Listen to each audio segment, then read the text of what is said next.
If your stomach feels flat in the morning and by the evening it looks like you've swallowed a balloon, you're not imagining it.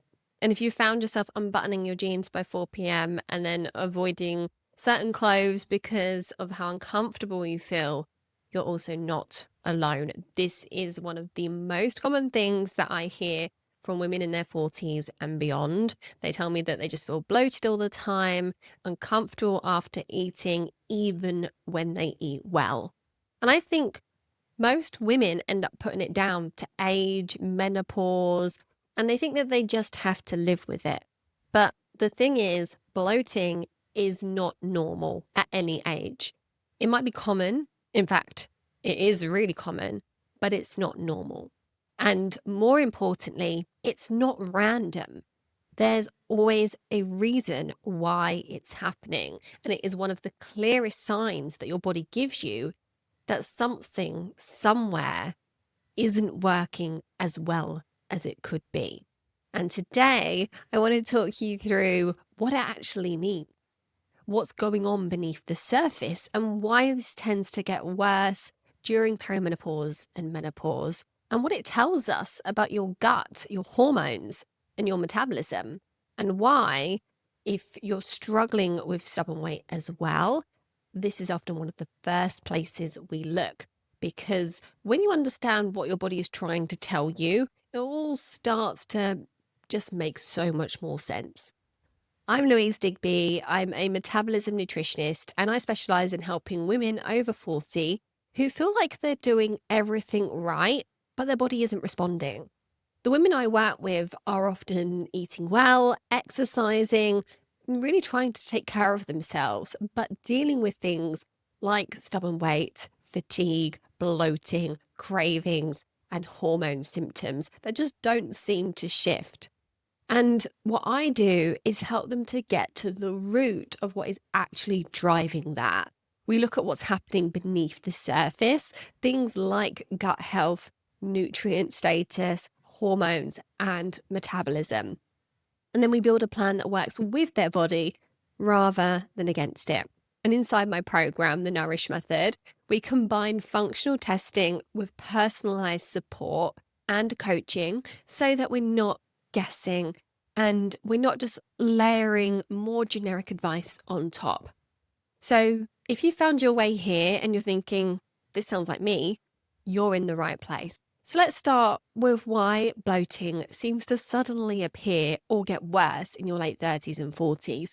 Because a lot of women will say to me that they never used to have this and they could eat anything before. Why is this happening now? And it can feel like your body has kind of changed overnight. But what's really happening is a gradual shift in how resilient your system is. In your 20s and 30s, your body had a bit more wiggle room. You could skip meals, rush your food, live off coffee, push through stress, and your body compensates. It absorbs the impact. But as you move into your late 30s and 40s, that buffer starts to shrink. Your body becomes more sensitive to stress, more sensitive to underfueling, more sensitive to imbalances that might have been quietly building for years. And then you have the layer of hormonal changes. Progesterone, which has a calming and regulating effect on the gut, starts to decline. And what that means in simple terms is things don't move through your digestive system as efficiently. Food sits for longer. And when food sits, it ferments. And when it ferments, it produces gas, which leads to that feeling of pressure and expansion and distension. And then you've got estrogen, which doesn't just decline, but fluctuates. And those fluctuations can impact your gut bacteria, your fluid balance, and your sensitivity to certain foods. So suddenly, meals that you used to feel fine don't. And on top of that, your stress response becomes more impactful. You don't necessarily have more stress than you used to, but your body's ability to tolerate it changes. And stress has a direct impact on digestion. When your body is in that go, go, go state, digestion is just not the priority. Blood flow is actually diverted away from the gut. and that means that your enzyme production drops, motility slows, and that means that your gut gets sluggish. So even if you're eating well, your body might not be processing that food properly, and that's often where bloating begins. Now, one of the things that I think is really important to understand is what bloating actually is, because it's often described as feeling full or holding weight in the stomach, but it's more specific than that. In most cases, bloating comes down to a few key mechanisms, and understanding these helps you to stop blaming the food and start looking at the system. So the first, and probably the most common, is fermentation. This is where food isn't being fully broken down and absorbed. So it reaches the large intestine in a form that bacteria can feed on. And when bacteria feed on that food, they produce gas, hydrogen, methane, carbon dioxide, and that gas builds up, which creates pressure and that visible distension. Now, what's important here is that this is often happening with healthy foods, vegetables, fiber, whole foods. So women will often tell me, I feel worse when I eat well. And then they start cutting things out. Less veg, less fiber, more safe foods. But the issue isn't the food. It's that the digestive system isn't breaking it down properly, which can be linked to things like low stomach acid, low enzyme production, imbalances in the gut bacteria, and even bacterial overgrowth in the small intestine. So the food becomes the scapegoat, and you end up restricting your diet when actually it's the system that needs support. The second mechanism is slower movement through the gut. Your digestive system is designed to move food along in a coordinated and rhythmic way, almost like a conveyor belt. But when that slows down, food sits for longer than it should, which again increases fermentation, increases gas production, and creates that heavy, sluggish, uncomfortable feeling. And this is often linked to things like thyroid function, progesterone levels, and the nervous system. So if your body is under strain, that movement slows and everything backs up. And then the third piece is fluid and inflammation. So hormonal fluctuations can lead to fluid being retained in the tissues, particularly around the abdomen. And if the gut lining is irritated or inflamed, that can create swelling from within. So you get this feeling of tightness, puffiness, and discomfort. And that isn't just gas, it's also the body holding on to fluid and responding to irritation. So when you zoom out, bloating isn't just one thing. It's a combination of how well you're breaking food down, how efficiently things are moving through, and how your body is responding at a tissue level. And that's why quick fixes rarely work, because they're targeting one piece, not the whole picture. Now, this is where it gets really interesting, because bloating is not just about digestion. It's really giving us clues. It tells us where the pressure points are in your system. So when someone tells me that they're bloated, I'm not just thinking about food. I'm thinking about what symptom is that pointing to. The first thing it often tells us is that gut function is compromised, that somewhere along the line, food isn't being digested and broken down properly, not being absorbed properly or processed well. And that might be because of low stomach acid. It might be because of enzyme production. It might be because the balance of bacteria in the gut is off, or there's an overgrowth somewhere in the gut. But the key point is this: it's not that your body is reacting to food for no reason. It's that it's struggling to deal with it. And that's really important, because this is where many people might start looking into things like intolerance tests.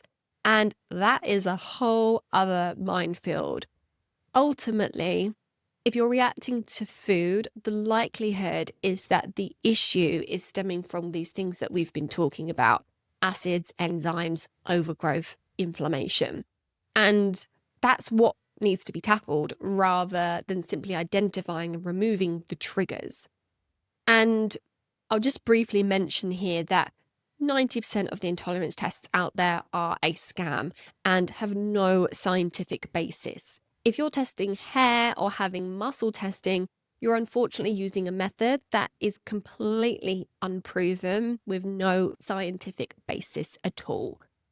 And even blood testing has its limitations. Blood testing measures antibody levels to specific foods, usually IgG for food intolerance tests. And it's been shown that we have higher levels of these IgG antibodies when we eat more of certain foods. So you have to ask the question, is this test showing an intolerance, or is it just showing that I eat a lot of that food? The key is context and also the surrounding picture of gut health as a whole. The second thing that bloating often tells us is that your nervous system is under load. And this is a big one because you can be eating the best diet in the world, but if your body is constantly in that slightly wired, slightly stressed state, always switched on, then digestion is not going to function optimally. You won't produce as much stomach acid, you won't produce as many digestive enzymes, your gut motility will slow down. And communication between the gut and the brain becomes less efficient. So food just sits there and it creates this perfect environment for bloating. And the third thing that it tells us is that your metabolism is under strain. And this is where we start to link it to weight, because the same factors that contribute to bloating also make fat loss more difficult. If your thyroid function is even slightly downregulated, everything slows. Digestion slows, energy production slows, and fat loss slows. If your blood sugar is unstable, you get more cravings, more fluctuations in energy, and more fermentation in the gut. If you're not absorbing nutrients properly, your body feels deprived, and when the body feels deprived, it holds on. So bloating and stubborn weight are often two sides of the same coin. And this is why when someone comes to me and they says, I'm doing everything right, I'm eating well, I'm exercising, but no weight is shifting and they're bloated, we don't start with calories. We don't cut more food. We don't add more exercise. We start with the gut. Because if the gut isn't working properly, everything else becomes so much harder. This is exactly why we don't guess. This is why we run tests that look at digestion, absorption, the microbiome, and we can actually see where things aren't working as well as they should do. Things like, are you producing enough stomach acid and enzymes to break down food? Are you absorbing the nutrients you're eating, or is it just passing through unused? Is there an imbalance in your gut bacteria, or even an overgrowth driving fermentation? Are there markers of inflammation or irritation in the gut lining? Is your thyroid slowing down your gut function? And so many more questions. Because from the outside, bloating can, look like it's the same for everyone. But underneath, the cause can be completely different from person to person. And I had a client recently, early 40s, very health conscious, cooking from scratch, eating loads of whole foods, doing everything that you would expect someone to be doing who is trying to support their health and lose weight. But by the end of the day, her stomach would be so distended and she looked about 6 months pregnant. She felt really uncomfortable, heavy, and very self-conscious. And she'd started doing what most people do. She cut things out. First of all, dairy, then gluten, then certain vegetables, really trying to find that trigger. But nothing was really fixing it. She'd kind of feel a bit better, and then she wouldn't. And there was no rhyme or reason or pattern to any of it. Because the issue wasn't the food. It was her digestion.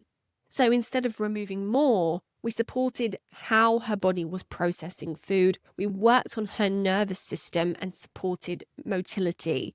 and we made her meals easier to digest whilst we were improving her digestion. And over time, the bloating reduced, her appetite became more stable, her energy improved, and without even forcing or focusing on it, her weight started to shift.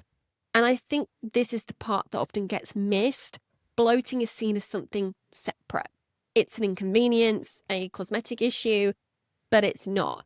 It's often one of the earliest signs that your system's under strain. And when you address it properly, the benefits go far beyond a flatter stomach. Your energy improves, cravings become easier to manage, sleep deepens, libido comes back, and fat loss becomes easier. So if you're listening to this and you're thinking, that's me, I feel like that every day, I want you to take this as a positive because your body is communicating with you. It's giving you a starting point. And this isn't something that you just have to put up with.